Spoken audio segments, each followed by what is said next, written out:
विद्यार्थ्यांशी चर्चा झालेली. तुम्हाला आता इथून पुढे विद्यार्थ्यांना त्यांच्यातून काय शिकायचं ह्याच्यावरती बोलायचं.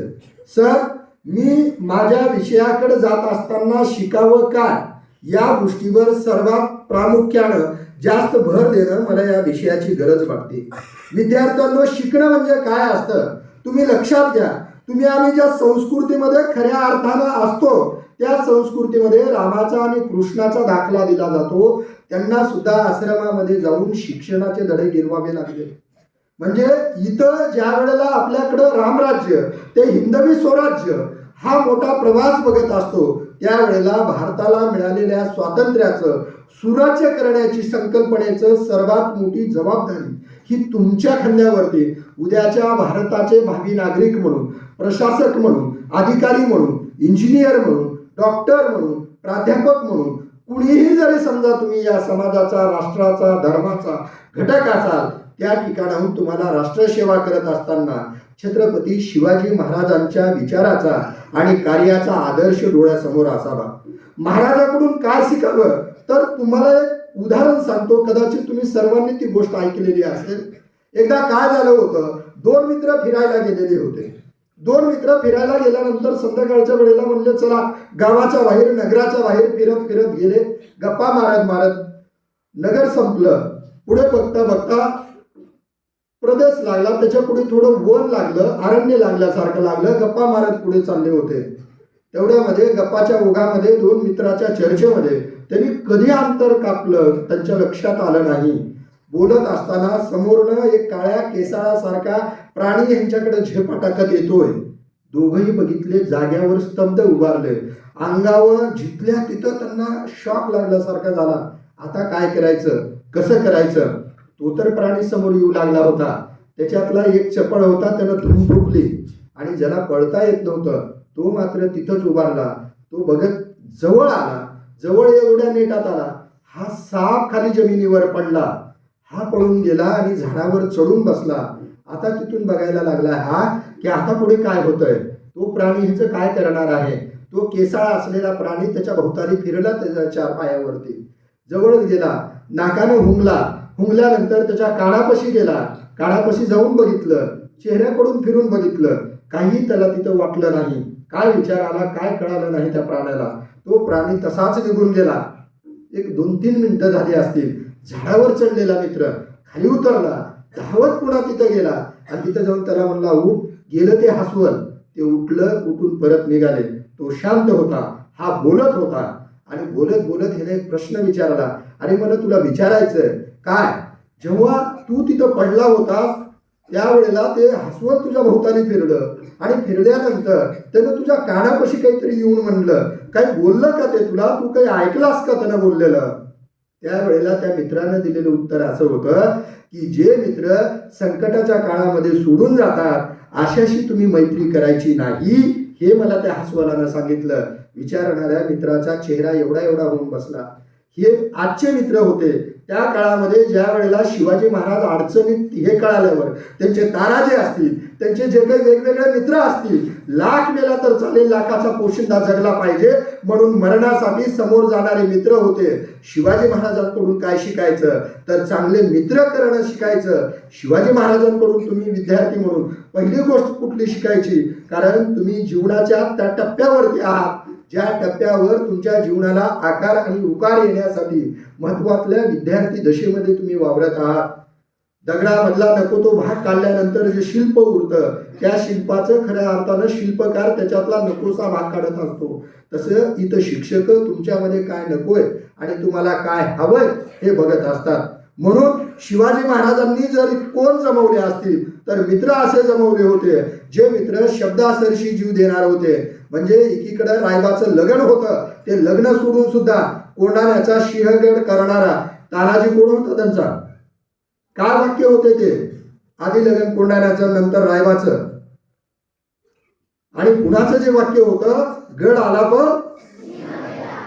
हे जाणं म्हणजे काय असतं, ते जाण्यानंतरचं उरणं म्हणजे इतिहासामध्ये जगणं असतं. म्हणून आज लोकशाहीमध्ये सुद्धा शिवाजी महाराजांची राजेशाही का नावारूपाला येते तर आता इथून पुढे तुम्ही मित्र मिळवताना मित्र जोडताना, दोस्त करताना, संगत करताना तुम्हाला विचारानं, मनानं आणि त्या माणसासोबत आपले कुठले तरी गुण जुळले पाहिजेत, अशाशीच मैत्री करायची.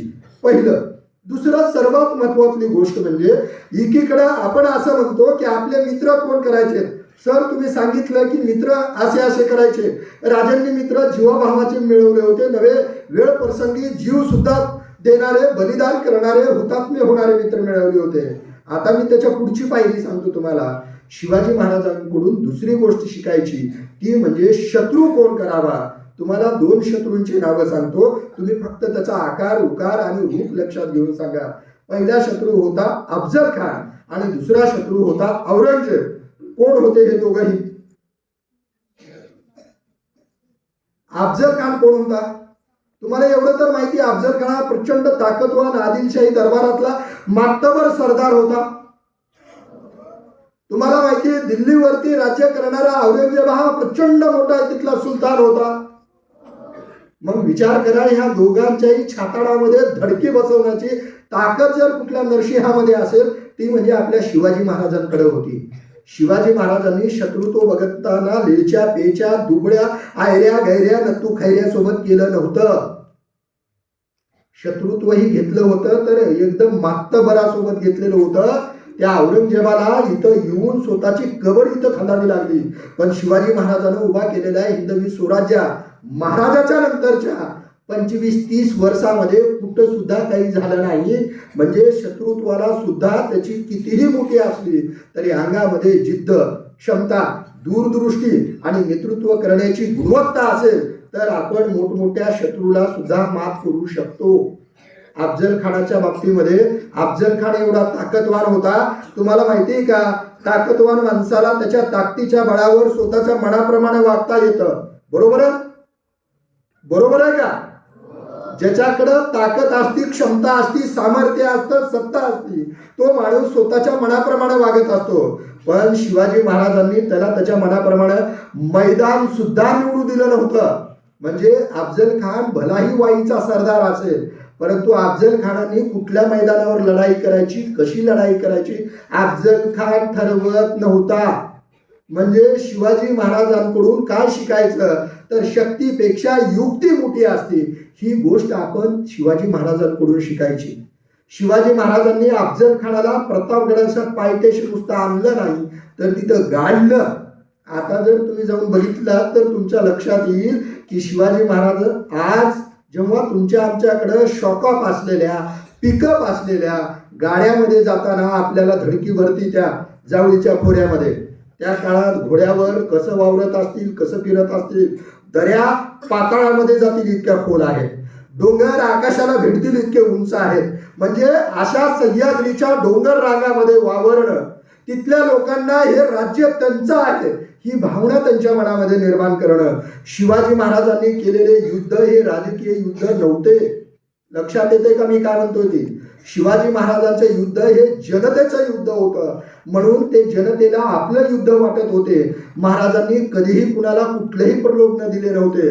पण महाराज जे काम करत आहेत, महाराजांनी जी जबाबदारी घेतलेली आहे त्या जबाबदारीमध्ये आपला खारीचा वाटा असावा म्हणून बाहेर पडणारे आणि आपल्या बांधावर कांदा खाऊन सुद्धा शेती करून शिवाजी महाराजाच्या सैन्यामध्ये सामील होणारे इथले जेव्हा मावळे बघतो तेव्हा इथली ताकद पुन्हा ओळखली तर मी असं म्हणतो की त्या काळामध्ये छत्रपती शिवाजी महाराजांनी ओळखली. म्हणजे महाराजाकडून काय शिकायचं तर महाराजाकडून रत्न पारखी व्हायला शिकायचं. म्हणजे महाराजांनी माणसाची ओळख करत असताना प्रचंड दूरदृष्टीनं माणसं निवडली होती. आपण माणसं नाते, कुटुंब, राष्ट्र, धर्म ह्या सगळ्या गोष्टींमध्ये एक आपल्या लक्षात आलं पाहिजे की ज्या काळामध्ये इथं प्रचंड मोठे शत्रू असताना सुद्धा शिवाजी महाराजांनी हिंदवी स्वराज्य व्हावं ही श्रींची इच्छा आहे. म्हणून त्या श्रींच्या इच्छेप्रमाणे इथं निरपेक्ष, निस्वार्थ हिंदवी स्वराज्य उभा कसं केलं, ती जी दृष्टी होती ती खऱ्या अर्थानं दूरदृष्टी होती. म्हणजे महाराज जेव्हा राज्याभिषेक केले तेव्हा महाराजांचं वय वर्ष 44 होतं. परंतु महाराजांनी जेव्हा हे काम सुरू केलं, तोरणागड असेल, शिवनेरी असेल, हे जे काही वेगवेगळे गड आहेत, तुमच्या मधल्या साप्ताहिक मध्ये सगळं काही झालेलं मी त्याची पुनरावृत्ती करणार नाही. म्हणजे वयाच्या 15व्या 16व्या वर्षापासून 44 वर्षापर्यंतचा हा जो प्रदीर्घ कालखंड आहे, त्या कालखंडामध्ये प्रचंड जीव घेण्या संकटामध्ये महाराज सापडले होते. म्हणजे काही प्रसंग असे होते, वाचताना अंगावरती काटे येतात, ऐकताना अंगावरती काटे येतात. मग महाराज त्या परिस्थितीमध्ये जगले कसे असतील, निभावून कसं निघाल. आणि पुन्हा जेव्हा महाराजांना सर्व उभा करायचं होतं, मी असं म्हणेल की शिवाजी महाराजांच्या आयुष्यामध्ये महाराज फक्त एका जहागीरदाराचे मूल म्हणून जन्माला आले होते. म्हणजे महाराजांकडून आपण काय शिकायचं की आपण कोण म्हणून जन्माला आलो किंवा काय म्हणून जन्माला यावं हे आपल्या हातात नाही. एक कवी खूप सुंदर सांगतात की पराधीन आहे जगतीपुत्र मानवाचा, परंतु मानव म्हणून आपण जेव्हा जन्माला येतो त्यावेळेला इथं आपल्याला काय करता येऊ शकतं हे जर तुम्हाला आम्हाला कुठून शिकावं लागेल तर ते म्हणजे छत्रपती शिवाजी महाराजांच्या जीवनातून शिकावं लागेल. एका जहागीरदाराचा मुलगा ते हिंदवी स्वराज्याचा निर्माता इथपर्यंतचा हा जो प्रवास आहे, तो प्रवास करत असताना शिवाजी महाराजांनी फक्त राजकारणाकडे लक्ष दिलं नाही. महाराजांनी राजकोष तयार केलेला होता, महाराजांची महसुली व्यवस्था होती. म्हणजे आज तुम्ही आम्ही जे 21व्या शतकामध्ये जगतो किंवा आपण जो विचार करतो त्यापेक्षा सुद्धा पलीकडं महाराजांनी नुसतं जमिनीवरचा डोंगरावरचा विचार केला नव्हता, तर सागर मार्गे काय होऊ शकतं ह्याची सुद्धा महाराजांकडे भान होतं. महाराज नुसतं सह्याद्रीच्या दऱ्याखोऱ्यात काय घडतं एवढं समजून घेत नव्हते, तर विजापूरच्या दरबारात आणि दिल्लीच्या दरबारामध्ये आणि सुरतच्या बाजारपेठेमध्ये काय व्हायला लागलंय, म्हणजे महाराजांचं हेर खातं कसं असावं. मी तर असं म्हणतो की आज खऱ्या अर्थानं आपलं लष्कर त्या ताकदीनं काम करायला लागलेलं आहे. महाराजांनी पुरंदरच्या तहामध्ये गेलेल्या गोष्टी किंवा महाराजांना मिर्झा राजे जयसिंग तो काही परका नव्हता, हिंदूच होता, परंतु त्या माणसाकडे राष्ट्रभावनेचं तेज नव्हतं जे महाराजांकडे होतं. तरी सुद्धा महाराज आग्र्यातून परत आल्यानंतर जेव्हा इथं सगळं उभा केलं आणि राज्याभिषेक केला, मग मात्र औरंगजेबाच्या लक्षात आलं तिथं महाराजांना बाकीचे ओळखायला मर्यादा पडत होत्या. फक्त शिवाजी महाराजांना मी असं म्हणतो एक जिजाऊनं ओळखलं होतं आणि दुसऱ्या औरंगजेबानं ओळखलं होतं. वाटतोय तेवढा साधा नाही, समजतोय तेवढे सोपे नाहीत, म्हणून तो स्वतः इथपर्यंत आला होता. ज्या आग्र्याच्या दरबारामध्ये शिवाजी महाराजांना मानहानीकारक प्रसंगाला सामोरे जावं लागलं होतं, योगी तिथले आज मुख्यमंत्री सर या वर्षी आग्र्याच्या त्या महालामध्ये शिवजयंती साजरी होती. म्हणजे आपल्या देशाच्या स्वातंत्र्यानंतर इतकी दिवस वाट बघावी लागली. म्हणजे छत्रपती शिवाजी महाराज समजून घेणं किती अवघड आहे ते प्रचंड मोठं जबाबदारीचं काम आहे. योगी आदित्यनाथांना ते कळालं आणि त्यांनी सांगितले की आग्र्याच्या महालामध्ये शिवजयंती साजरी होणार आहे आणि त्यांनी ह्या वर्षी करून दाखवली. दुसरं एक उदाहरण सांगतो मी आपल्या सैनिकावरती आणि आपल्या संरक्षण व्यवस्थेवरती. 370 नावाचं कलम होतं, जे कलम आपल्यावरती प्रचंड मोठा कलंक म्हणून लागलेलं होतं. छत्रपती शिवाजी महाराजांच्या चारित्र्याकडे जर आपण बघितलं तर लक्षात येतं की महाराजांना काय प्रसंग आला होता पन्हाळ्यामध्ये. पन्हाळ्यातून निघणं किती अवघड होतं. म्हणजे इकडं लाल महालामध्ये शाहिस्ते खान येऊन बसला, तिकडं सिद्धी जवाहर आलेला आहे आणि महाराजांना अशा वेळेला काय करायचं. म्हणजे एकीकडं तुम्ही इथं फाळणी नावाचं दुःख घेतलेलं आहे.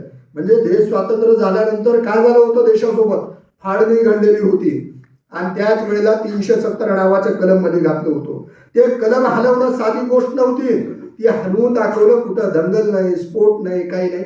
ही खऱ्या अर्थानं आजची शिवाजी महाराजांची रणनीती ही भारत सरकारची सर्वात मोठी संरक्षण सिद्धता ही म्हणलं तर वावगं ठरणार नाही.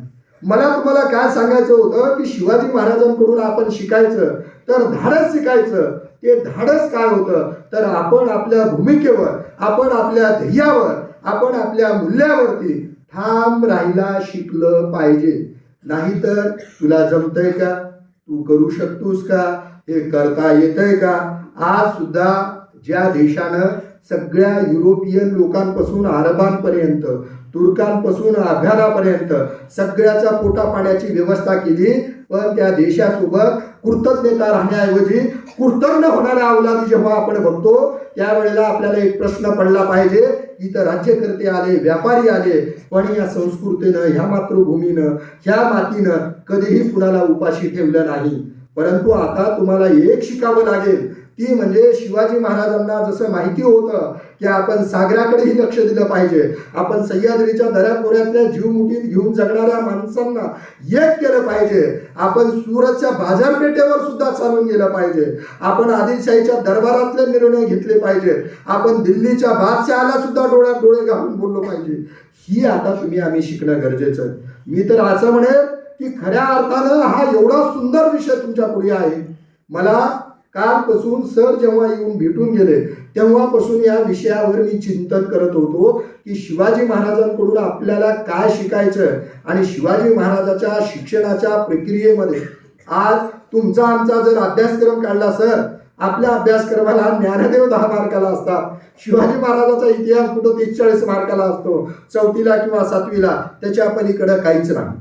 सर्वात मोठं दुर्दैव ज्यांनी देशाचं पहिलं पंतप्रधान पद घुसवलं, डिस्कवरी ऑफ इंडिया नावाचा ग्रंथ लिहिला, त्याच्यामध्ये मी वाचायला लागतो सर, महाराजांबद्दल खूप कमी आहे.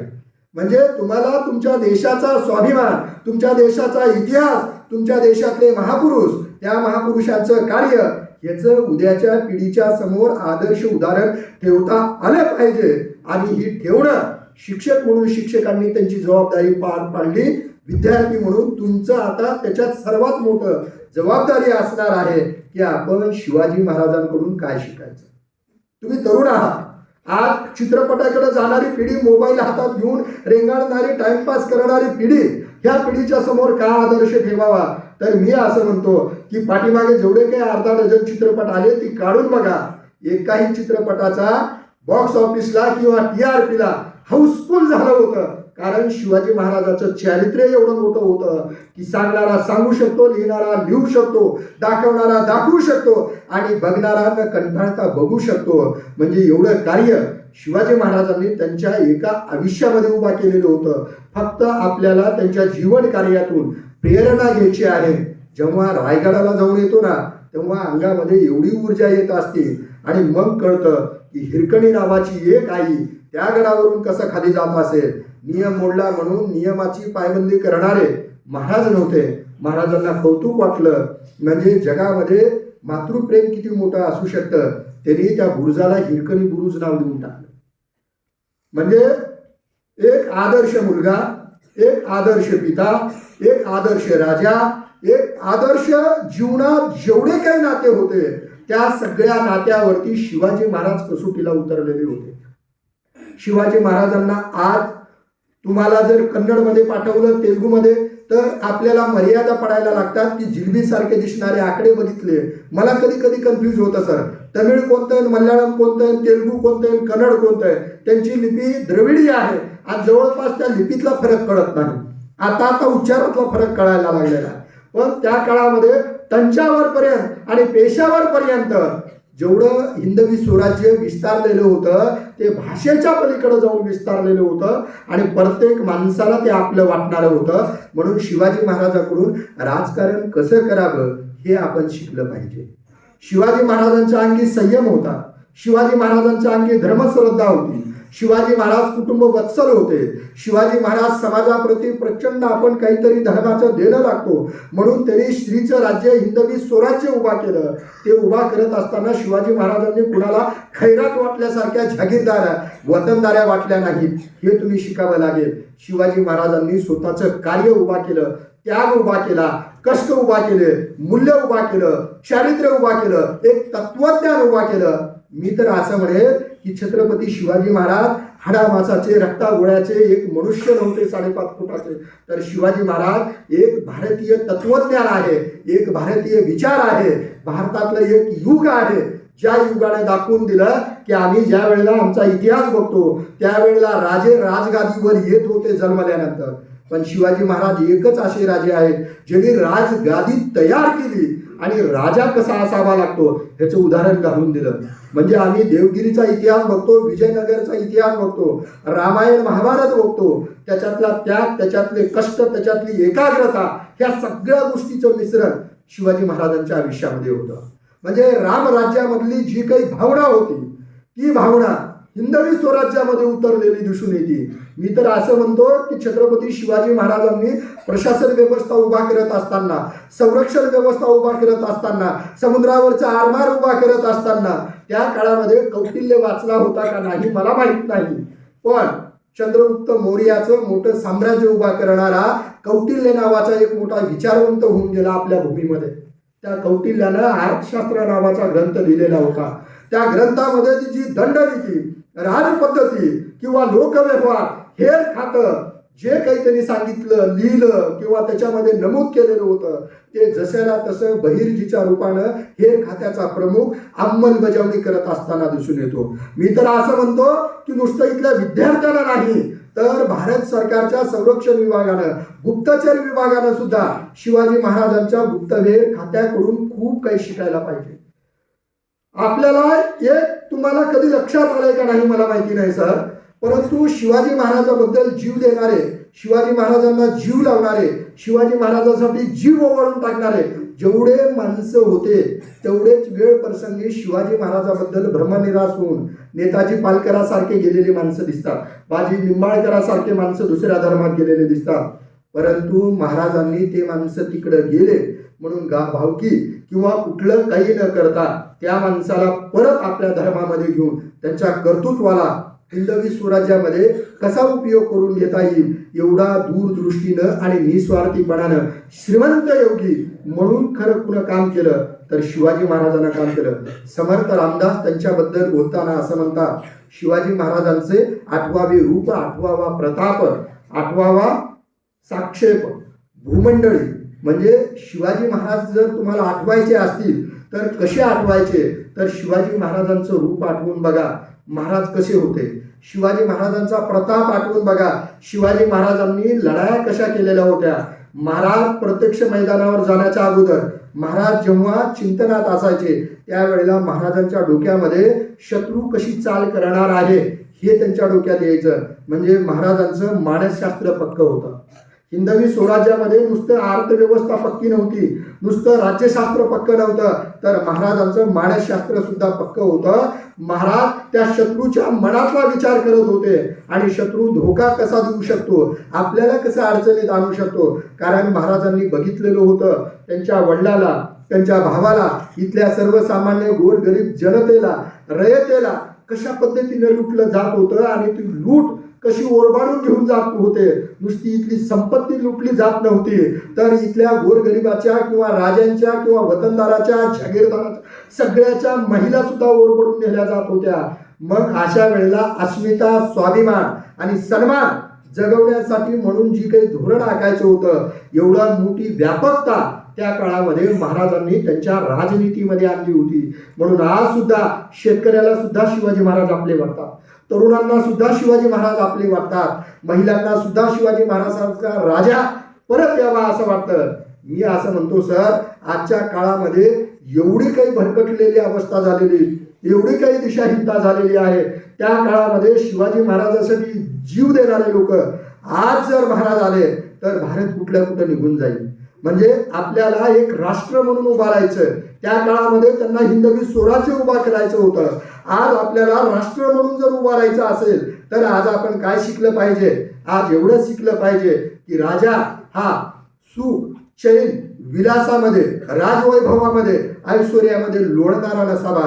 राजा हा प्रजेचा हितदक्ष, प्रजेसाठी जीव तळहातावरती घेऊन प्रजेकरता रणांगणामध्ये उतरणारा राजा असावा. हे आजच्या राज्यकर्त्यांनी शिवाजी महाराजांकडून शिकावं. शिवाजी महाराजांनी त्या काळामध्ये आरबी असेल, कन्नड असेल, मराठी असेल, ह्या सगळ्या त्यांना त्या भाषा अवगत होत्या. शिवाजी महाराजांनी राजकोष लिहिला. आपण म्हणतो ज्ञानेश्वरांनी ज्ञानेश्वरी लिहिली. खरंच आपल्याकडं जसे ज्ञानयोगी होऊन गेले ज्ञानेश्वर माऊली महाराज, तसं शिवाजी महाराज राजयोगी होऊन गेलेले आहेत. योगी होणं म्हणजे तुम्ही दुसऱ्यासाठी निस्वार्थपणे जगणं आहे. ते जगणं शिवाजी महाराजाकडून आम्हाला शिकता आलं पाहिजे. शिवाजी महाराजाकडून पुढची कुठली गोष्ट शिकायची तर मी असं म्हणतो की शिवाजी महाराजाकडून चारित्र्य शिकायचं. चारित्र्य म्हणजे काय असतं? चारित्र्य म्हणजे तुमच्याकडे बघितल्यानंतर शत्रूला सुद्धा धाक वाटला पाहिजे आणि आदर वाटला पाहिजे, त्याला चारित्र्य असं म्हणतात. जर समजा तुमच्याकडे बघितल्यानंतर कुणाला वाटलं की तुम्हाला मागच्या खिशात टाकून फिरता येतं, ह्याचं काही नाही, त्यावेळेला आपण समजून घ्यायचं की आपलं चारित्र्य आणखीन घडायचं आहे. गिरीक नावाचा देश होता, तिथं प्रचंड मोठं तत्वज्ञान सांगणारे तत्वज्ञानी होऊन गेले होते. एक तत्वज्ञानी दिवसा खंदील घेऊन फिरत होता. त्या काळामध्ये एमएससीबी किंवा इलेक्ट्रिसिटी नव्हती. काय घेऊन फिरत होता? काय असतं खंदील? प्रकाश देण्याचं माध्यम असतो. आणि तो पेटता खंदील घेऊन फिरत होता, रिकामा नव्हता. त्याच्यातल्या तेल किंवा वात संपली म्हणून घेऊन फिरतोय नव्हता, पेटता खंदील घेऊन फिरत होता. आणि मग त्याला लोक विचारायचे, तरुण विचारायचे, हे काय चाललं, तुम्ही काय? तो म्हणत होता, मी चांगला माणूस बघतोय, मी तत्वज्ञ राजा बघतोय. कारण त्याला वाटत होतं माणसं फक्त शरीरानं वाढतात, बुद्धीनं वाढत नाही. माणसं आलेला दिवस पुढे ढकलतात, समाजासाठी, आपल्यासाठी किंवा जगासाठी काही करत नाही. मी असं म्हणतो, त्या किरीकमध्ये हुडकण्याऐवजी तो जर माणूस इथं सह्याद्रीच्या दऱ्याखोऱ्यात आला असता तर रायगडावर मुजरे घातले असते त्यांनी की खरा माणूस मी ज्याला हुडकत होतो तो माणूस इथे हिंदुस्थानमध्ये होता. आणि मध्ययुगीन इतिहासामध्ये ह्या माणसानं जगामध्ये परिवर्तन करावं आणि लोकशाहीलाही हेवा वाटावं. राज्यघटनेमध्ये कलम लिहिलेले ते कलम त्यांनी अंमलबजावणीत आणले होते. एवढा मोठा राजा या हिंदुस्थानमध्ये ह्या हिंदू धर्मानं जगाला दिलेला होता. तो खऱ्या अर्थानं तत्वज्ञ राजा होता. ही गोष्ट आपण शिवाजी महाराजाच्या चारित्र्यातून शिकली पाहिजे. चारित्र्य म्हणजे काय असतं? मी म्हणत होतो, चारित्र्य म्हणजे शत्रूला सुद्धा तुमच्याकडे बघितल्यानंतर आदर वाटला पाहिजे, ह्याला चारित्र्य म्हणतात. चारित्र्य म्हणजे गल्ली बोळामध्ये कुठल्याही गोष्टीमध्ये दांडगटपणा करणं किंवा अरेरावी करणं किंवा काही जी सध्या वातावरण तरुण पिढीचं जे दिसतं त्याला म्हणत नाही. शिवाजी महाराजांनी जो आदर्श उभा केला तो आदर्श असा होता की अफजल खान, शाहिस्ते खान, सिद्दी जोहार हे मी तुम्हाला डझनभर शत्रू सांगू शकतो ज्यांना दे धरणी माय ठाय केलं होतं राजांनी. पण औरंगजेबाद सारख्या सुद्धा शत्रूला महाराजांचं परिपत्य करता आलं नाही. शेवटी औरंगजेब इथं आला आणि इथंच मातीत गाडून मेला. त्याला चारित्र्य म्हणत असतात. आणि आजच्या राज्यकर्त्यांनी शिवाजी महाराजांकडून काय शिकावं तर राजेंसारखं चारित्र्य आपलं असावं हे शिकावं. आता तुम्हाला महत्त्वाची एक गोष्ट सांगतो. आम्ही ज्या समाज संस्थेमध्ये, कुटुंब संस्थेमध्ये, धर्मसंस्थेमध्ये राहतो त्याच्यामध्ये शिवाजी महाराजांना जी आई भेटल्या, वडील भेटले, गुरु भेटले, सोबती भेटले, तसं जर आम्हाला भेटलं असतं तर आम्ही राजे झालो असतो, आम्ही स्वराज्य उभा केलो असतो. असं जर कुणाच्या मनात विचार येत असेल किंवा कुणाला तसं वाटत असेल तर ती साधी गोष्ट नाही. जिजाऊंना आपल्या आया काय करतात माहिती आहे का? काही घडलं, काही होऊ लागलं, काही करायचं झालं, काही जबाबदारीचं काम आलं, लेकराला सांगतात नको तू करू, थांब दुसरं बघू. किंवा शिवाजी जन्माला यावा, शेजारच्या घरामध्ये यावा, आपल्या नाही. मी असं म्हणतो की ज्या वेळेला जिजाऊंना माहिती होतं, घरी त्यांची एक पत्नी वारली होती, अफजल खान ज्या वेळेला भेटायला आला होता, म्हणजे महाराज एकीकडं विरह होता, दुःख होतं, जवळचं माणूस त्यांचं गेलेलं होतं, दुसरीकडं आईला काय वाटत असेल शत्रूला भेटायला जात असताना. उगी एक कल्पना करून बघा, मिर्झा राजेच्या सोबत पुरंदरचा तह झाला आणि त्याच्यानंतर आग्र्याला जाणारे महाराज, त्याच्यापेक्षाही प्रचंड धोकादायक अवस्थेमध्ये प्रतापगडाच्या पायथ्याला अफजल खानाला भेटायला जाणारे महाराज, आणि अफजल खानाला मारल्यानंतर तिकडून सिद्दी जोहार आल्यावर पन्हाळगडातून बाहेर पडून शिवा नाव्यापासून बाजी प्रभू देशपांड्यापर्यंत त्यांच्यासाठी रक्ताची रांगोळी आणि सडा शिपडणारे मावळे बघितल्यानंतर जीव काय वाटत असेल एक आई म्हणून आईचा. मी असं म्हणतो की आपल्याला आई काय व्हावं, आई काय शिकावी ही जर समजून घ्यायचं असेल तर आपण जिजाऊकडून त्या गोष्टी शिकून घेतल्या पाहिजेत. आपण शिवाजींना मार्गदर्शन करणारे जे संत महात्मे होते त्या संत महात्म्याच्या विचारातून आपण शिकलं पाहिजे. शिवाजी महाराजांच्या कार्याला, शिवाजी महाराजांच्या विचाराला, शिवाजी महाराजांच्या हिंदवी स्वराज्याला तुमच्या आमच्या जीवनामध्ये महत्त्व जर आणायचं असेल तर तुम्ही आम्ही नुसतं शिवाजी महाराजांचा विचार जरी ऐकला आणि शिवाजी जरी नाव घेतलं तरी तुमच्या समोर एक आदर्श उदाहरण उभारतं. एवढी मोठी ताकद, एवढी मोठी क्षमता, एवढं मोठं कर्तृत्व, एवढा मोठा इतिहास, एवढं मोठं कार्य शिवाजी महाराजांनी त्यांच्या हयातीमध्ये उभा केलेलं होतं. समारोपाकडे जाता जाता आणि तुम्हाला एक महत्वाची गोष्ट सांगतो. आज जग बघितल्यानंतर जगामध्ये एकीकडं भांडवलशाही, एकीकडं राजेशाही असं वेगवेगळ्या टप्प्यामध्ये विखुरलेली दिसते. शिवाजी महाराजांनी त्या काळामध्ये कुठल्याही शेतकऱ्यांना अडचणीमुळे आत्महत्या कराव्या लागल्या नव्हत्या. म्हणजे शिवाजी महाराजांचं कृषी धोरण, शिवाजी महाराजांची महसूल व्यवस्था, शिवाजी महाराजांची अर्थव्यवस्था ही त्या काळामध्ये ते एम.ए. अर्थशास्त्र नव्हते, अर्थशास्त्रामध्ये PhD नव्हते, काही नव्हते, तरी सुद्धा महाराजांनी एवढं सुंदर उभा केलं होतं. हे सगळं का करू शकले?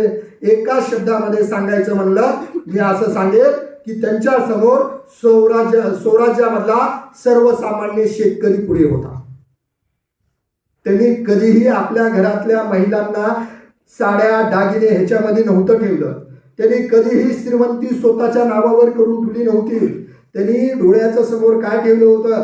डोळ्याच्या समोर स्वराज्यातला सर्वसामान्य माणूस, सर्वसामान्य शेतकरी ठेवला होता. म्हणून मी जी सुरुवातीला म्हणालो की शिवाजी महाराजांचं युद्ध हे महाराजांचं युद्ध नव्हतं, ते जनतेचं युद्ध होतं. कारण जनतेला माहिती होतं की शिवाजी महाराज जी लढाई करत आहेत, शिवाजी महाराज जे कार्य करत आहेत ते ईश्वरानं सांगितलेलं कार्य करत आहेत. इथल्या ज्या काही बादशहांनी, शहनशहांनी, इथल्या जी मोगलशाही, आदिलशाही, कुतुबशाही, बरीदशाही, निजामशाही ह्या सगळ्या शाह्या जेव्हा इथल्या सर्वसामान्य माणसाच्या जीवनाचं वाळवंट करत होत्या, मंदिराची राख रांगोळी करत होत्या, त्यावेळेला इथं नंदनवन फुलवण्यासाठी जो झरा आला होता तो झरा म्हणजे छत्रपती शिवाजी महाराज होते.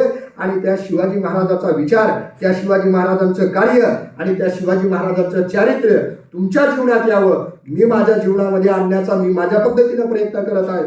तुम्ही समोर विद्यार्थी आणि विद्यार्थिनींनो तुमच्या जीवनामध्ये आणावा एवढाच एक आशावाद व्यक्त करतो.